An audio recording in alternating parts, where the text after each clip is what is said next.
Y en este contexto vamos a recibir a José Gabriel Lagos para hablar como siempre de cultura, pero antes no queremos dejar de cumplir con la gente que se ha comunicado desde bien temprano para comentar distintos contenidos que este programa ha puesto al aire.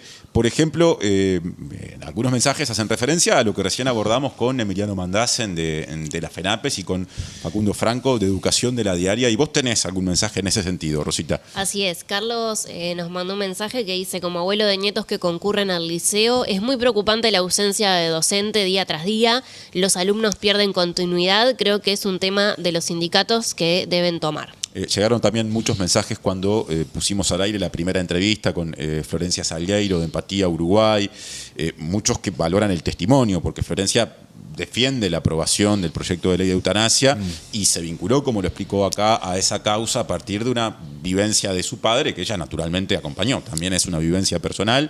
Su padre tenía una enfermedad terminal, tremendo testimonio. Por eso mismo dice una de las personas que nos escribió: seguro mis padres, como el de ella y los de tantos, merecen una partida digna y en paz. Le mandan un abrazo grande por su valentía. Qué importante la nota que le están haciendo a Florencia. Se elogia mucho la entereza, ¿no? Florencia se quebró en una ocasión, caían las lágrimas, pero siguió adelante. Y bueno, hace mucho que viene hablando de lo que piensa y de por qué lo piensa y contando su historia, y eso quedó claro en la forma en la que encaró justamente la entrevista que compartimos cuando el programa recién estaba empezando. Y ahora que se aproxima al final, lo saludamos a Gabriel para hablar de cultura como todos los miércoles. Bienvenido, Gabriel. Bien, bueno, bienvenido, decir no, gracias. Bueno, también. Se autoda la bienvenida. Bienvenido de tus vacaciones. Exactamente. Quedaba bien al final, ¿vos te das cuenta? Inconscientemente. Sí, de cultura y aledaños, ¿no? A veces hay cosas que parece que son más centrales, ¿no? Que la cultura es, no sé, es el arte, bueno. Después hay otros que piensan que el entretenimiento, ¿no? Es cultura, no es cultura, en fin, hay como distintas maneras de verlo. Todo es cultura, la otra. Claro. ¿No? Pero esto que queríamos traer hoy tiene que ver con la forma en que se disfruta o que se accede, ¿no? Como en un movimiento que empezó hace mucho, desde muchos lados, que tiene que ver con este tema de repente que hablaron hoy más temprano, ¿no? De expansión de derechos, ¿no? Bueno, el derecho a una muerte digna, bueno, el derecho a disfrutar de la cultura y el derecho a hacer también arte, cultura, ¿no? La accesibilidad, que es el tema del que íbamos a hablar un poquito, es parte de esa historia, ¿no? De cómo cada vez se es más consciente de que no todo el mundo tiene las mismas posibilidades de acceder de la misma forma a cultura, entretenimiento, y de hacerlo, ¿no? Y de dar a conocer lo que hacen. ¿Y qué respuestas posibles hay desde el ámbito artístico para contemplar esa accesibilidad? Y en particular yo sé que hoy vas a poner ejemplos, o por lo menos un ejemplo concreto. Pero... Bueno, acá estamos, o sea, si la cámara me acompaña, sí. O sea, se ve el Solís, que ya desde lo físico, ¿no? No sé si estamos viendo en este momento la rampa de acceso. Es la rampa, claro. Bueno, la estamos viendo en imagen. Exacto. Pero si corremos un poquito la cabeza, vemos la rampa a través de la ventana. Y eso es un poco simbólico, ¿no? Esa intervención estética, arquitectónica, de otras cosas que pasan, no solo en esa sala, sino en distintos ámbitos, escenarios, de la ciudad, no solo culturales, ¿no? Pero un poco la excusa que hablábamos, o el disparador... Bueno, ayer estuvieron hablando de División Palermo, que sí, tiene un poquito que ver con esto. Pero nada, este viernes hay un show de Camila Barrios, que está agotado. Y es un show, Resonar, es la segunda edición de un show que había hecho el año pasado, o sea, otra versión del show. Breve paréntesis, háblanos, pero así cortito, de quién es Camila para la gente que no la conoce. Sí, claro. Yo creo que mucha gente la conoce porque ella participó en el concurso de Canal 10, La Voz, hace unos años. Y además ella tiene aparte su propia carrera como artista, además es gestora cultural, y bueno, parte de su estética es una mano prostática, ¿no?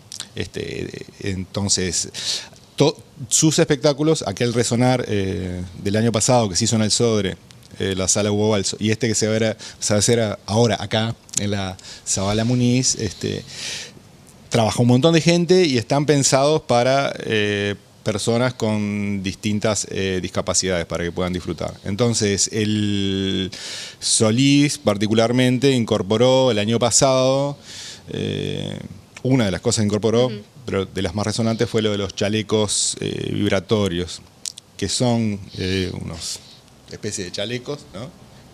Que tienen distintos sensores que según cómo estén programados responden traducen distintas frecuencias y ritmos. Además, incorpora, ¿no?, lenguaje de señas, audiodescripción. En el Solís también hay lo que se llama Navilens. No sé si vieron que son, si vos andás distraído te parece que es un código QR como muy colorido, pero en realidad es para personas con baja visibilidad, como un super código QR que en realidad a mucha distancia igual se activa en tu teléfono una descripción de dónde está un lugar, dónde estás, etc. Todo ese tipo de cosas están en el Solís y además son parte de este espectáculo Resonar, que está pensado, concebido desde esa atención a los distintos públicos, ¿no? Qué importante esto que decís, Gabriel, de que aparte es un espectáculo que está concebido desde la accesibilidad, porque pasa muchas veces, pasa mucho en el audiovisual, ¿no?, que cuando la obra está finalizada, recién ahí se gana un fondo para que la obra pueda ser accesible, y en realidad ya poder pensarla y crearla desde una perspectiva accesible ya hace que realmente sea una obra más inclusiva, porque muchas veces no es tan fácil traducir ciertas cuestiones de la obra, entonces ya que pueda ser creada desde esa mirada, me parece que es súper valioso también. Claro, es parte de ese movimiento, ¿no?, que decíamos de empezar a tener en cuenta otras cosas, es esto que vos decís, ¿en qué momento incorporás a otros públicos, ¿no? Y ahora hay muchas iniciativas que empiezan a proponer, incorporarlo desde la concepción, incluso hacerlo con esos públicos. Nosotros hace unas semanas publicamos un informe de Alicia Garategui sobre qué había hecho en concreto esta sala, el Solís, en ese sentido, y aparecían 2 o 3 iniciativas, un taller que da un director brasileño que trabaja en ese sentido, de concebir a los espectáculos y ya pensando en quiénes van a apreciarlos, a disfrutarlos. También en esa nota se anunciaba que hay un colectivo de danza que va a presentar una obra que ya está también concebida con artistas con distintas discapacidades, en fin, hay cada vez más, y cada vez más es frecuente que de repente hablábamos contigo antes, ¿no?, realmente ir a un espectáculo y que haya un intérprete de señas en el escenario, ¿no? Incluso en algunos casos, no es que aparezcan para el espectáculo, sino que ensayan, ¿no? Y algunos incluso están desde que comienza a ensayarse, ¿no?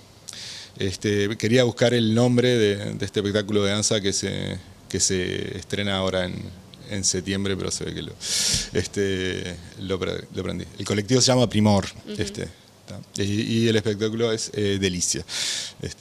Sí, sin dudas, con esto que comentabas, me parece que es una diferencia sustancial, ¿no? Como tener un intérprete de lengua de señas que esté interpretando, y otra cosa es que ya esté desde el proceso de creación, donde también puede haber aportes para justamente que se pueda traducir de la mejor manera, ¿no? Que haya como una real conjunción. Yo pienso mucho en el caso del cine, que siempre es al revés, ¿no? Primero es la obra, después viene el fondo, y que a veces no es tan sencillo, una vez que la obra está finalizada, ir un paso para atrás. Como que importante de veras es ir como que ya en la previa pueda estar, digamos, en la concepción, podamos tener esa mirada. Sí, Ahí va, es como que hay distintos movimientos en el sentido no de movimientos sociales, sino de direcciones, ¿no? Que incorporamos cada vez más miradas y más visiones. Y en esa historia también entran a jugar también la igualdad y los derechos, ¿no? Yo en estos días, por ejemplo, hablaba mucho con nuestro círculo de amigos y conocidos y también con colegas de la redacción, cómo, por lo menos en el ambiente en que uno se mueve, cómo el debate en estos días político gira en torno a un tema que tiene que ver con la igualdad, ¿no? Estamos hablando del impuesto al 1% sí. Más rico, ¿no? Con el fin de combatir la pobreza extrema, la pobreza infantil. Sí. Hoy ahora, ¿no? Y el programa de hoy arrancó también con algo que en mi visión también se trata de un derecho que había quedado postergado en la anterior expansión de derechos, que es el derecho a la muerte digna. Y Uruguay en ese sentido tiene una historia larga, ¿no? de incorporación, distintas oleadas de incorporaciones de derechos. Y esto es parte de eso, ¿no? Y estamos, y si miramos a la región, puede llamar la atención que nosotros tengamos esos debates cuando en otras partes ocurren otras cosas. Recién hablábamos, ustedes ayer hablaron con Koroski de Edición Palermo. Y ustedes le preguntaron, bueno, se habló, la serie yo pienso que es muy buena en cuanto a serie, incluso hablamos acá, es muy divertida. Pero ustedes en un momento le preguntaron, bueno, entraron en el tema de discapacidad, ¿no? Recordemos, para quien no vio el programa, es una serie de humor sobre una especie de escuadrón policial o algo así, guardias urbanos que son contratados por una cuota de discapacidad, ¿no? Y entonces se generan un montón de situaciones humorísticas, está muy bien escrito.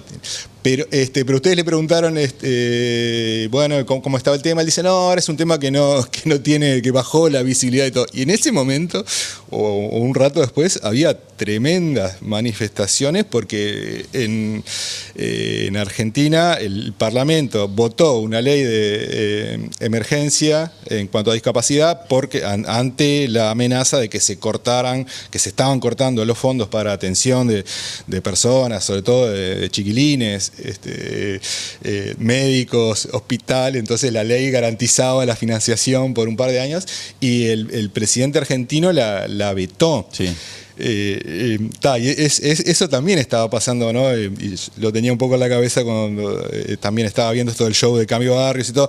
Entonces, un poco Uruguay, por suerte, creo yo, estamos en otra frecuencia, ¿no? Con estos debates y con estas cosas. Sí. El tema de discapacidad, no de la atención, ¿no? De las políticas que atienden a eso, no solo atañe obviamente a la cultura, a los espectáculos, pero en Montevideo es una política que viene de los años 90, por lo menos, ¿no? Así como institucionalmente.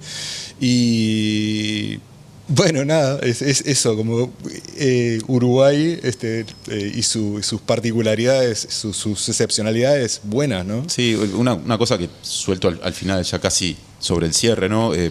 También, bueno, en eso que a veces es tan amplio, como decías al comienzo, que es el panorama cultural y más concretamente en las iniciativas que se concretan en las distintas ramas artísticas.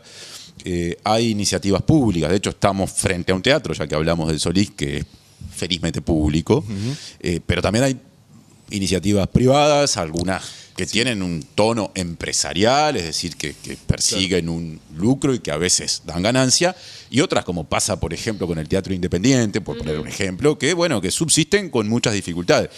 Y evidentemente la cuestión de que la cultura sea más accesible para personas con discapacidad y que eventualmente las involucren no solo como espectador o espectadora, sino en dándoles un determinado protagonismo, yo supongo que también presenta desafíos presupuestales y en este mercado tan chico, como se dice siempre, tiendo a pensar que ahí hay una dificultad.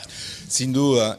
De hecho, mirá, dos festivales grandes que hubo dos iniciativas grandes que hubo hace un par de años en el Sodre y en el Solís contaban con apoyo de instituciones europeas y de gobiernos europeos.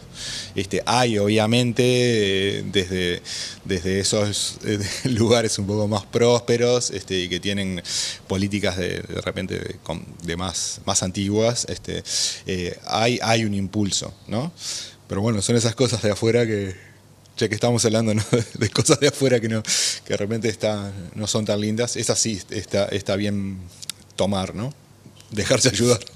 Bueno, ¿algún apunte más, Rosita, sobre el cierre? No, creo que es un tema para reflexionar, porque como dice Gabriel, los derechos culturales muchas veces quedan como bastardeados, y en realidad la cultura es como mucho más, ¿no? Y también tener la posibilidad de ir a ver una obra de teatro, de ir a escuchar un recital, también abre como un montón de puertas y de pensamiento, que es verdad que no todas las personas tenemos los mismos privilegios para gozar de esos derechos, así que claro. Queda mucho camino todavía para ver cómo como sociedad, como también desde el Estado, se pueden encontrar esos caminos. Rosita, gracias por la presencia en esta mesa y en el programa de hoy. Lo mismo, Gabriel, estamos llegando al final de la edición de hoy de la mañana de La Diaria, a las 11 en punto. Creo que desde que estoy haciendo este trabajo nunca estuve tan cerca de cumplir el objetivo de hacer impresionante. 2 horas y nada más que 2 horas de programa. Aplauso, medalla y beso. Llegó la puntualidad. Así es, autoaplauso en este caso. En cualquier momento serán 11:01, así que lo dicho empezará, ¿no?, a caer por su propio peso. Gracias, Gabriel, y hasta la semana que viene. Nos vemos.